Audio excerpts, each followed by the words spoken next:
Glória a Deus. Vamos abrir as nossas Bíblias em 1 Coríntios capítulo 5, verso 7.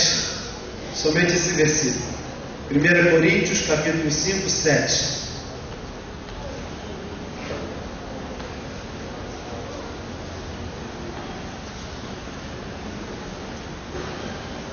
Como os irmãos sabem, na próxima quarta-feira, dia 31 de outubro, estará sendo comemorado o Dia da Reforma Protestante. E eu acredito, irmãos, de coração, que esse é um tempo que a gente precisa de mais uma reforma de novo. Aleluia, aleluia, glória a Deus mesmo, porque cada vez mais o tempo vai ficando assim mais, a nossa realidade evangélica brasileira mais audaciosa, se a gente pode dizer assim, e por incrível que pareça, mais parecido com o passado em que a igreja, naquele tempo do século XVI, iníciozinho do século XVI, viveu. E aí, então, o texto que vamos ler faz um convite para que a gente experimente, na graça de Deus, essa nova reforma hoje.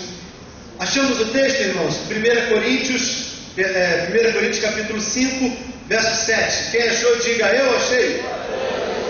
Bom, glória a Deus. Vamos ler juntos? Digamos: lançai fora velho fermento, nova massa, como sois de fato sem fermento, pois também Cristo, nosso Cordeiro Pascual, foi imolado. O contexto dessa passagem, Paulo está falando sobre a impureza e alertando, chamando a igreja para o perigo da impureza dentro da igreja. E é um fato específico que está acontecendo.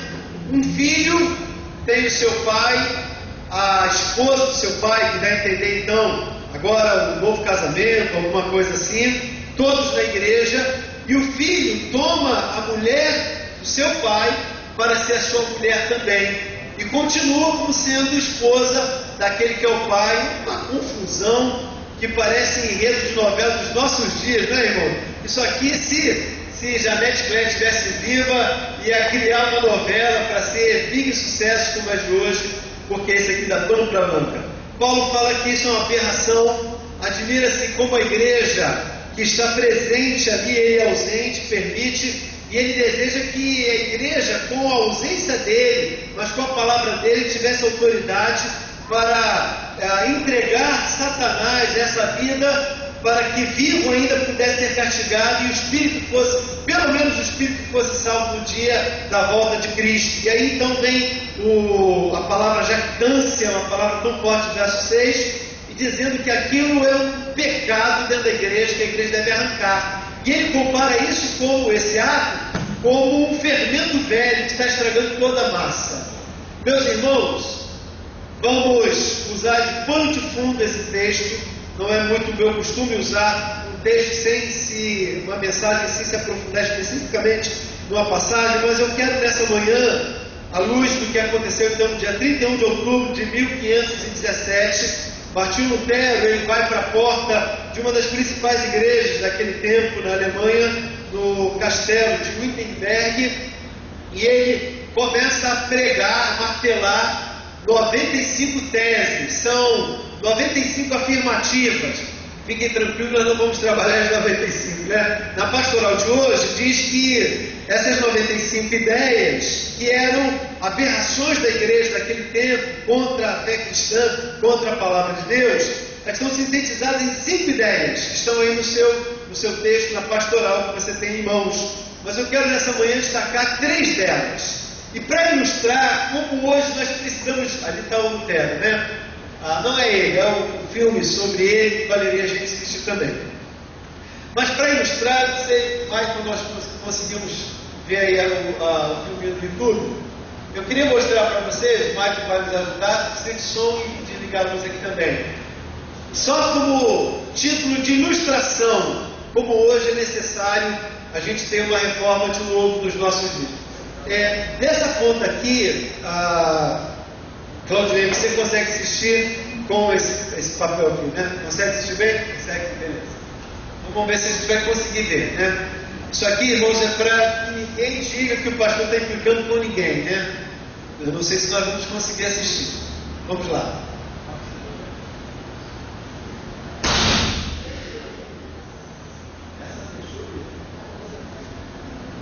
A gente consegue o som agora. Essa é a transmissão.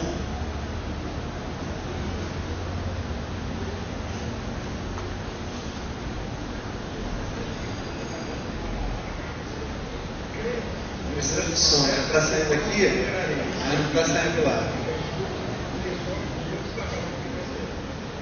Tenho certeza que Deus vai mudar a sua história e a história da sua família. Ele está trazendo uma palavra para você. Crede nos meus profetas e prosperareis, é o que diz a Bíblia. Então escute o que esse homem de Deus está falando com você. Tenho certeza que Deus vai mudar a sua história e a história da sua família. A história de negócios, de posições na sociedade. Isso é muito importante. Deus disse a mim, filho, eu quero que tu digas ao meu povo, nesses últimos dias, eu tenho uma unção especial que eu vou liberar sobre o meu povo. Algo que eu nunca jamais fiz antes. Eu vou liberar sobre eles uma unção financeira. E eu quero te dizer hoje, algo que nunca aconteceu antes na tua vida vai acontecer aqui, hoje, neste programa.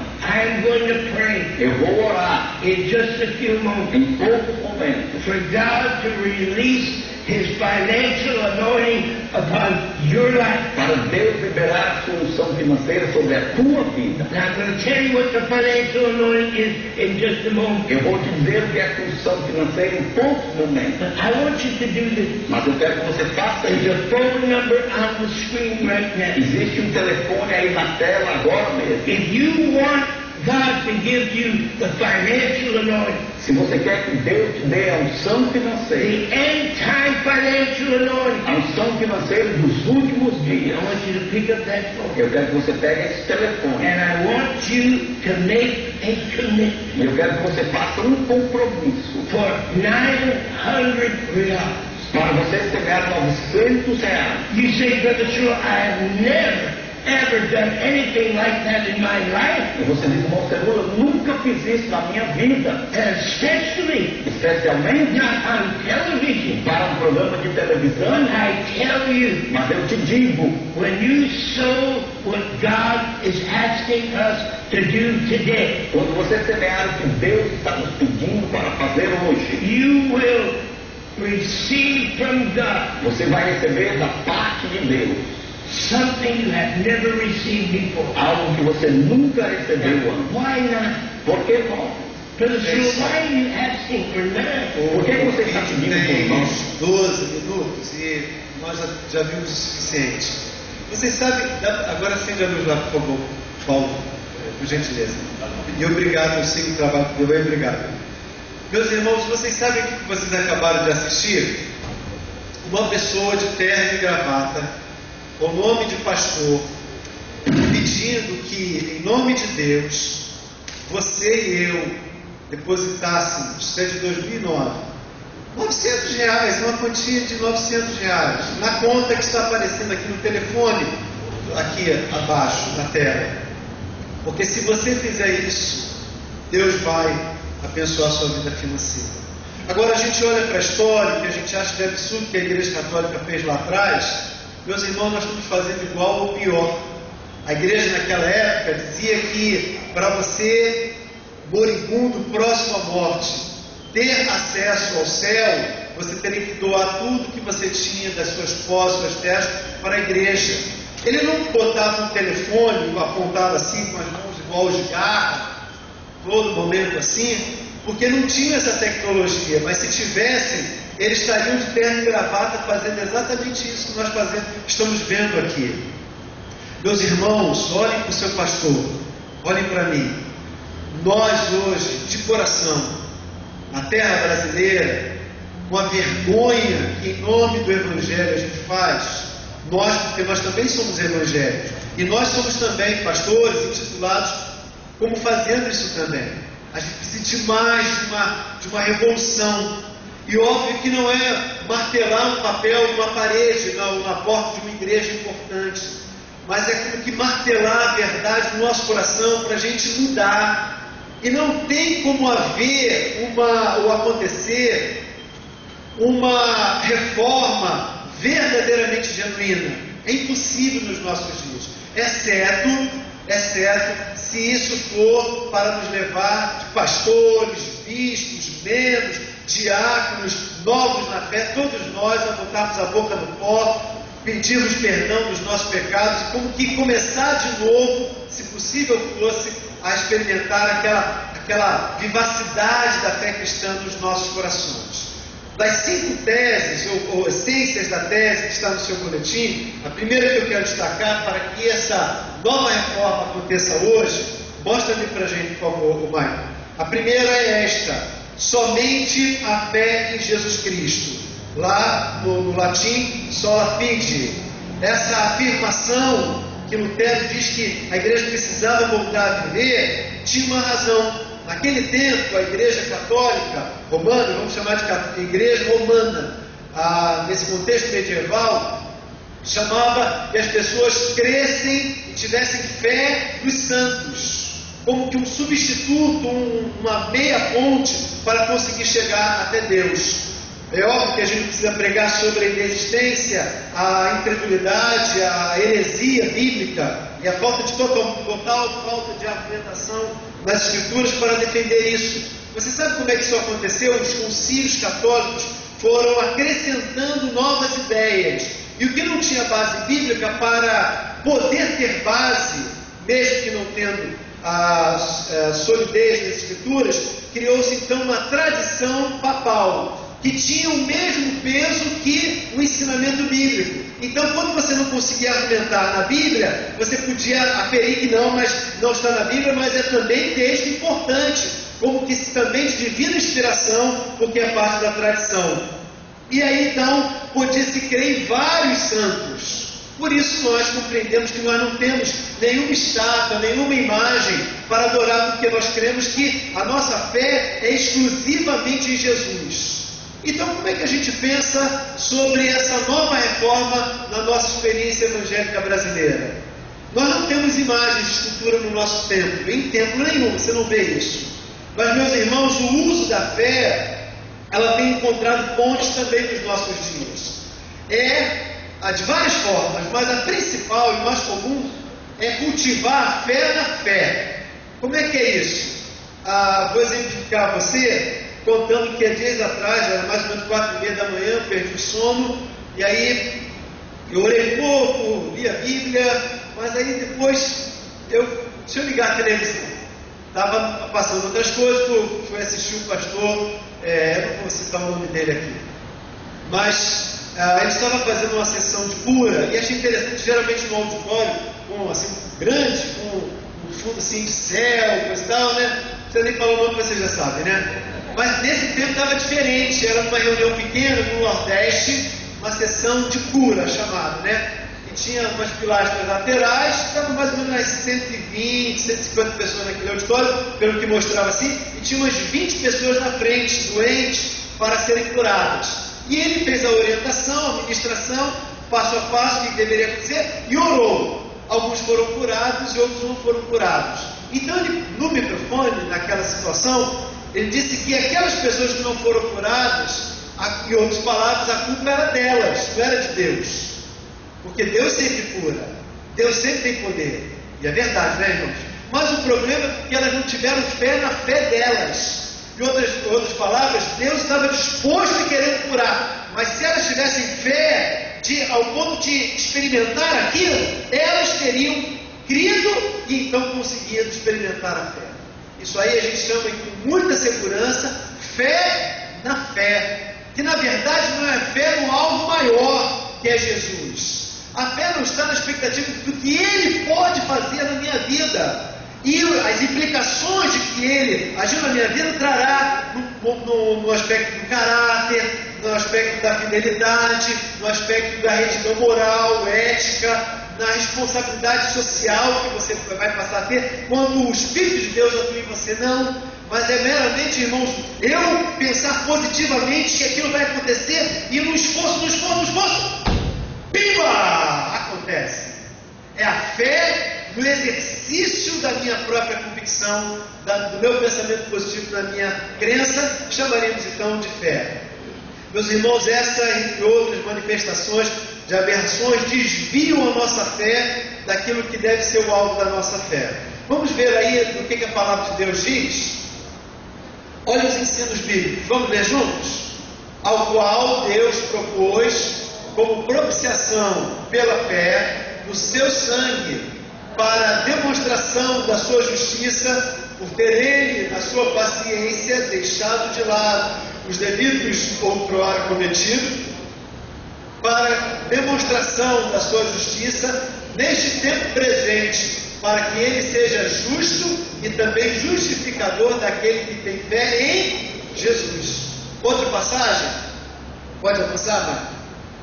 Pela fé, em seu nome fez o seu nome fortalecer a este homem que vedes e conheceis. Sim, a fé que vem por ele deu a este, na presença de todos vós, está esta perfeita saúde. Aqui Atos 3 é que ele foi curado, que todos olhavam, identificavam como moribundo na porta do templo, e agora está saltando como realmente curado. Perguntam, como é que isso aconteceu? E ele diz que foi na fé que ele exerceu na pessoa de Jesus. Essas duas passagens, muitas outras que poderíamos apontar, mostram que nós estamos sendo convidados na realidade brasileira, da mídia brasileira, a crer na coisa errada.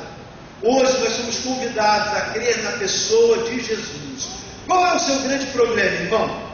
Sua saúde, sua vida financeira, sua família. Não vou chamar você aqui à frente para ser curado, na expectativa da sua fé mover isso na sua vida. Mas o convite bíblico é que eu creia tanto no nome de Jesus, que eu me implique profundamente nessa fé, a qual deve trazer não só proporções materiais, fisiológicas, para me abençoar, mas que como consequência trarão compromissos que eu vou assumir com essa fé. Meus irmãos, seria maravilhoso se as pregações que a gente vê de sessões de cura a todo momento na televisão me chamasse, após ser abençoado, também ter responsabilidade com os meus familiares, de ter uma vida reta, de ter uma vida comprometida com o Evangelho, de testemunhar os vizinhos, de pagar as minhas contas, de ser um homem fiel à minha mulher, uma esposa fiel ao seu marido, de ser um pai zeloso em criar o seu filho no caminho do Senhor, com todas as implicações que o Evangelho pede. O Evangelho não é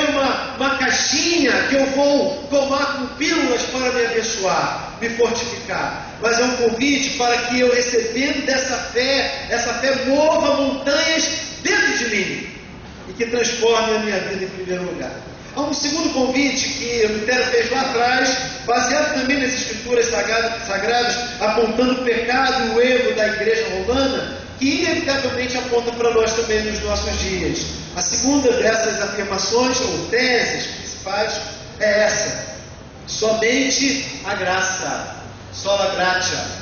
Essa afirmação está dizendo que somente na graça de Jesus é que nós experimentaremos essa transformação e o reino dos céus numa perspectiva futura. Qual era a prática da igreja medieval, da igreja romana? Ela incentivava as indulgências, que era exatamente a compra da salvação pelo dinheiro, a penitência, ou seja, o sacrifício através do martírio do próprio corpo, para que aquilo me santificasse e pudesse me levar até uma experiência maior de graça diante de Deus. Meus irmãos, nenhum desses esforços levaria o homem a experimentar a graça de Jesus, porque é só na graça salvadora do Senhor Jesus. Como nós temos feito a respeito disso na igreja evangélica atual? Nós temos um constante estímulo, mostra lá, Maicon, um constante estímulo ao sacrifício financeiro, às penitências, às peregrinações do monte, às peregrinações daquele lugar, do outro, geralmente, irmãos, envolvendo mais dinheiro, mais carnê, mais compromissos financeiros. Mas se você não quer o carnê, você pode também ligar para esse número que está na tela e com o seu cartão de crédito fazer o seu compromisso baratinho de apenas 12 vezes e ir também à Terra Santa com fulano ou ciclano. Se batizar de novo nas águas puras do Jordão, pegar um pedacinho da terra, lá onde provavelmente Cristo foi crucificado, comprar num potinho para você levar para sua casa, ou quem sabe, um lencinho com o suor daquele missionário ungido que você poderá levar para a sua casa. Meus irmãos, essas indulgências, essas mazelas da nossa fé, que me entristecem demais ver irmãos contribuindo para esses missionários, chamados apóstolos, chamados bispos, chamado isso e aquilo outro. Meus irmãos são ladrões, que estão na televisão tirando a sua ingenuidade, dinheiro que você deixa de dar para a sua família, deixa de pagar suas contas. Vamos falar de dízimo. Vamos falar de dízimo. Há dias atrás, já umas 2, 3 vezes aconteceu repetidamente, pessoas diferentes pediram para que o pastor pregasse sobre dízimo, porque o dízimo não está no Velho Testamento, não está no... Não está no Velho, não está no Novo Testamento. Eu quero dar uma palavra à luz dos ladrões que estão roubando dinheiro de você. Eu não estou falando dos que estão na televisão, não. Eu conheço, irmãos, pastores batistas também, que ligam, na verdade conheço só um, ligam um para o outro e perguntam: e aí, quanto é que bateu o dízimo esse mês? Pergunta: você está bem? Sua mulher está bem de saúde? Está tudo direitinho com a sua casa? Do que eu posso orar por você? Meus irmãos, dinheiro é um comércio, e religião hoje tem sido tratada como comércio também. É tão filtrante, gritante e vergonhoso como o que nós vemos na história da Igreja Católica Romana. Como é que é biblicamente a história do dízimo? O dízimo foi instituído no Velho Testamento, que é o início de tudo, quando Deus queria que, separando um povo, uma tribo de Israel, os levitas, eles não trabalhassem, mas pudessem ganhar daquilo e daquilo sobreviver para poderem, o fim ser o objetivo ser alcançado, que era viver no ministério. Então, o povo é chamado na palavra de Deus em todo o Velho Testamento, nas Escrituras Sagradas, para doar financeiramente para um bem maior e coletivo, que era sustentar o grupo, para que aquele grupo abençoasse o conjunto também, o conjunto de toda a nação. Então a instituição dos 10% era um parâmetro, muito no espírito do Velho Testamento, da lei, da ordem, da organização, da sistematização e da determinação. Eles levavam os 10% e aquilo ali era um hábito. Como é que era? Era em moeda? Não. Então eu tinha uma colheita, colhia os 10% e levava da minha colheita. Eu tinha os animais, pegava dos animais 10% e levava para o sacerdote comer, sobreviver, porque todos eles, assim como hoje em dia, também precisam do recurso do nosso sustento. O tempo passou, a instituição do dízimo virou uma coisa comum e é o óbvio ambulante. A Bíblia precisaria dizer: você precisa se respirar. Ela precisa pedir isso? Não, porque é uma coisa inerente, nós sabemos disso. Vem então um período em que o povo peca tanto que entra no exílio, e os 400 anos é um período de muita tribulação. Não tem mais tempo, não tem mais local de se reunir. Começa então as sinagogas, e as sinagogas são como que pontos de pregação em que as pessoas vão se reunir e ali dizimam, ali ofertam, ali sacrificam, etc, etc. Acaba o período do exílio, voltam para Jerusalém. Primeira ação, constrói de novo os muros para se protegerem. Segunda ação, constrói um protótipo humilde, muito pequenininho do templo. Esse novo templo, que é muito inferior ao primeiro, ele não tem só um sentido agora. Pensem bem, o povo está se reorganizando como nação. Agora o templo não vai ser mais só uma casa de oração, vai ter um caráter também, não só religioso, mas também organizacional. Era quase como uma receita federal, que trazia ali um corte, uma ideia de patrimônio emocional, espiritual e também financeiro.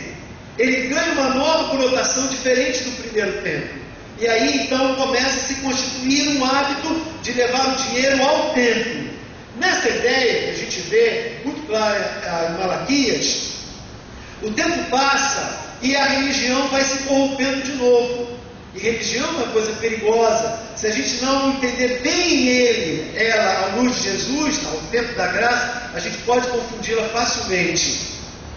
A igreja, então, a cultura, a fé judaica, começa a se habituar com o tempo da seguinte maneira: aquele pobrezinho lá do norte da Palestina faz uma peregrinação uma vez por ano e vem ao templo. Como é que ele vai trazer aquele cabritinho, aquela pombinha? Ela vai provavelmente morrer. Então, em vez dele gastar nesse trajeto, ele vai direto ao templo. E agora, no templo, tem já uma mercadoria pronta. Há um cordeirinho a todos os preços, conforme você quiser, do tamanho e do valor que você quiser. Só, óbvio, 10 vezes mais caro do que se você trouxesse da sua casa. E aí a comercialização dentro do templo chega a tal ponto que a gente encontra Jesus tirando o bordão e sentando a lenha, criticando, expulsando os mercadores do templo. Por quê, irmãos? Porque o dízimo, o dinheiro foi vituperado, envergonhado. O conceito essencial lá do Velho Testamento caiu. No Novo Testamento é verdade que a gente encontra só uma única citação a respeito de dízimo. E parece-nos, a princípio, negativa, porque quando Jesus fala sobre o dízimo, diz que em crítica, os religiosos davam, assim, com o extremo zelo da lei, o dízimo, até alternando a coisa pequenininha. Porém, não faziam o que a palavra de Deus pedia, as grandes coisas essenciais de sua vida cristã. Por isso, irmãos, há uma palavra de condenação, não ao dízimo, mas de condenação a quem praticava o dízimo de forma errônea. O que vai aparecer, ressaltar no Novo Testamento? A ideia da oferta. Ele não tira o dízimo. Você vê que em momento algum no Novo Testamento tem alguma palavra contra o dízimo, porque o dízimo já existia, estava constituído na prática da igreja também. Mas ele acentua uma ideia nova, um conceito novo, que larga a ideia do Velho Testamento, da lei, e que ressalta a ideia da graça.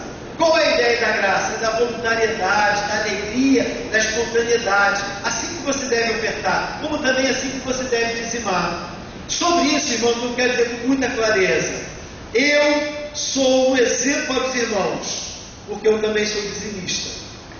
Eu também tiro do que eu recebo, eu também sou dizimista. E eu incentivo que você também seja dizimista, mas não legalista. O dízimo, à luz do Novo Testamento, é gratidão pela graça que recebeu. Só a graça. Vamos tirar dos nossos lábios, irmãos, palavras e ideias de nossas mentes, como pagar o dízimo. Você não paga o dízimo.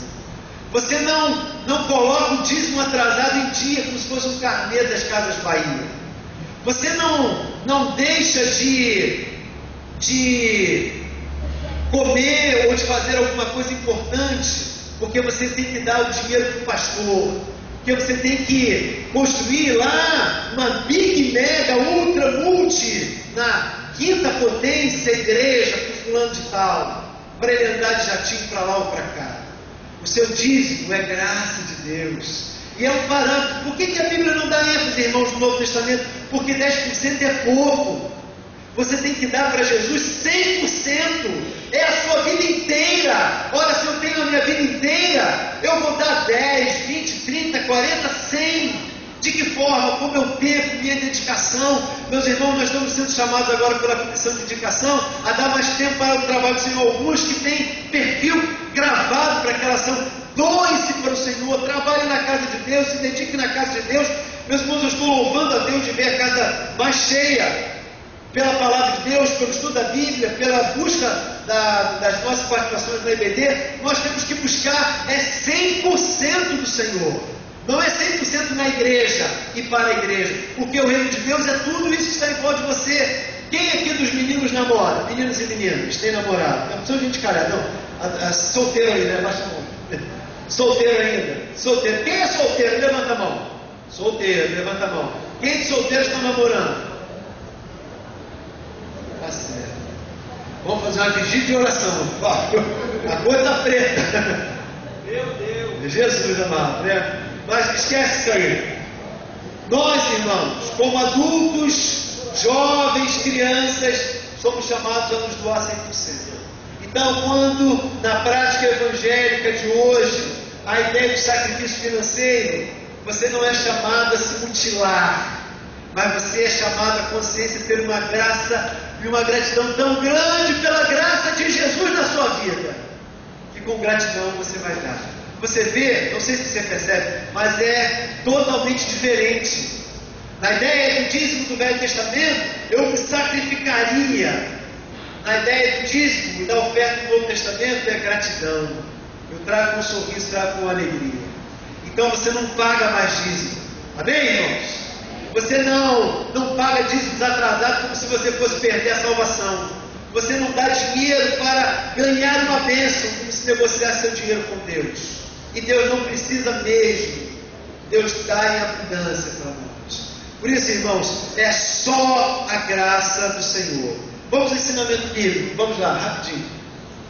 Primeiro texto, todos juntos também. Vamos lá? Sendo justificados gratuitamente pela sua graça, mediante a redenção que há em Cristo Jesus. Segundo texto, Romanos 5.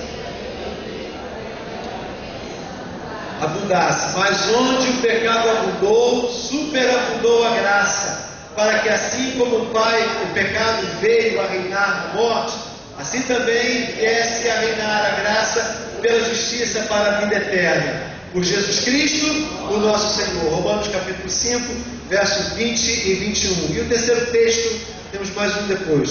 1 Coríntios 16, 23. Vamos juntos? A graça do Senhor Jesus seja convosco. Faça assim, graça seja convosco, seja comigo. E Efésios 2, 8 e 9 também, bem conhecidos. Juntos, porque pela graça sois salvos, por meio da fé. Isso não vem de vós, é dom de Deus, não vem das obras, para que ninguém se glorie. Quando você ligar a sua televisão e você encontrar um mercador do Evangelho, se você não quiser jogar a sua televisão fora, você muda o canal. E quando você pensar nas suas despesas, lembre na administração do seu dinheiro, lembre da maior bênção que Deus te deu, que foi a salvação, e tudo que Deus te deu. Lembre-se que 100% é dele. E devolva ao Senhor 100%, estará incluído os seus 10%, sua oferta de gratidão, tudo que você tem. Meu irmão, se você tiver isso no coração, você vai dar com muita alegria, muito mais do que você tem dado. Amém? Olha, o Gerson falou uma coisa, não foi duro não, Gerson, você foi amoroso. Quando a gente pensa na salvação da nossa geração, irmãos, de brasileiros, o que nós estamos fazendo? Não é verdade? Nós temos que ter gratidão, e graça é gratidão. Em último lugar, Lutero gritou, e a gente tem que gritar contra nós mesmos: somente a Escritura. Só a Escritura. Somente a Escritura. Lá no passado, eles faziam a missa em latim de costa para o povo. E só ele estava de frente, o sacerdote de frente ao texto, lendo o texto para que os ignorantes e os incultos não tivessem acesso àquele texto. De costa, ele fazia assim. Então, não só a missa era oculta, porque era em latim e as nações não entendiam aquilo, como também o texto era em latim para que as pessoas não pudessem conhecer. O Gutenberg, naquele período de 1500, ele cria a imprensa, é um grande apoio para a multiplicação do texto bíblico. E começa então, através da imprensa, a ver a tradução da Bíblia, e esses extremamente perseguidos, mortos, crucificados, queimados em fogueiras, porque estavam espalhando a verdade na língua natal de muitas nações. Lutero se converteu assim. Lutero se escondeu no castelo, no seu mosteiro, e escondido começou a ler as Escrituras Sagradas. Um monge, irmãos, escondido, devocionalmente, começou a ler, e lendo Romanos, ele se apaixonou pelo Senhor e se converteu, lendo a palavra de Deus. Hoje, na nossa realidade evangélica, eu vou mostrar muito claramente isso para você. Fundo musical. Vou desligar o celular. Eu deixei o meu ali no gabinete, mas se você puder, desligue seu celular, eu esqueci de pedir. Observe as igrejas evangélicas hoje. Eu já estou fechando, irmãos. Desculpem que estou avançando, abusando da paciência dos irmãos, mas ouçam isso, por favor. Nossas igrejas evangélicas, como é que elas são constituídas? Elas têm geralmente o maior templo possível. Ocupam todo lugar ao templo. Aí tem banheiro masculino e feminino, uma sala de administração e talvez uma sala de crianças. Não é verdade? Por que as igrejas hoje não se preocupam em ter prédio de educação religiosa? Porque não precisa se ensinar a palavra em grupos pequenos.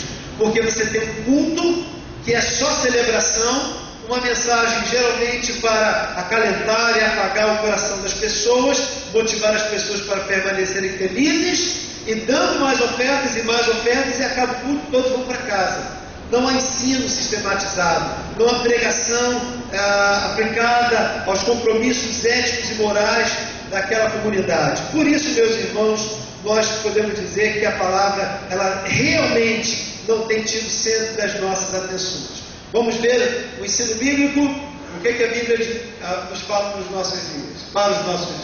Vamos juntos também, porque a palavra de Deus é viva e eficaz, mais cortante do que qualquer espada de 2 gumes, de espírito, e de juntas e medulas, e intenções do coração. Hebreus capítulo 4, versículo 12. Vamos lá. Agora, salmos. Juntos, escondi a tua palavra no meu coração para não pecar contra ti. Salmo 119, verso 11. E o último texto: não é a minha palavra como fogo, diz o Senhor, e como um martelo que esmiuça a pedra.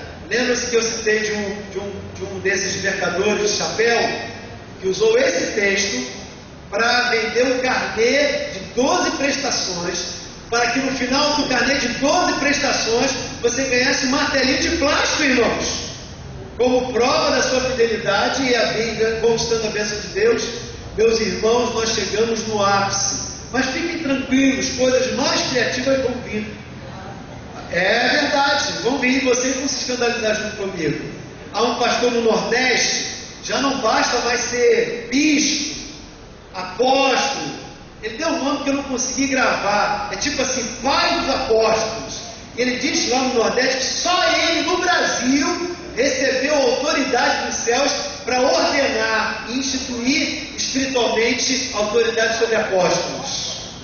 Fantástico, né? Eu brinco com o pastor da primeira de Santa Margarida, o Scarabelli, a gente liga, e aí, apóstolo? Aí um vai abusando do outro, começa com o bispo, aí bispo, opa, diga apóstolo, essa brincadeira para com irmãos, e aí santo dos santos, e vão inventar alguma coisa acima disso, irmãos, porque em nome da palavra fazem tudo, menos ensinar a palavra.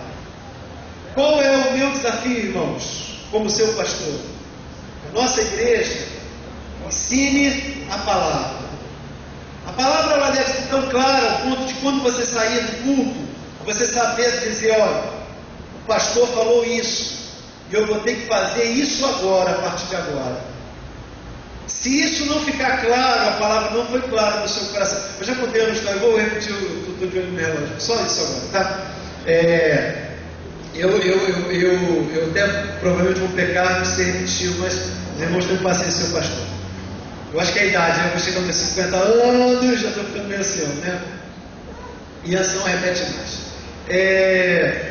Eu era garoto lá em Barbacena, brincadeira, em Campo Grande, e eu preguei um sermão, aquele fervoroso, gostava umas 12 decisões, e muita gente consagrando a vida. Foi sim, muito abençoado, né? O Zeca, que era vice-moderador da igreja, desceu uma escada assim, lateral, diferente da engenharia de hoje lá.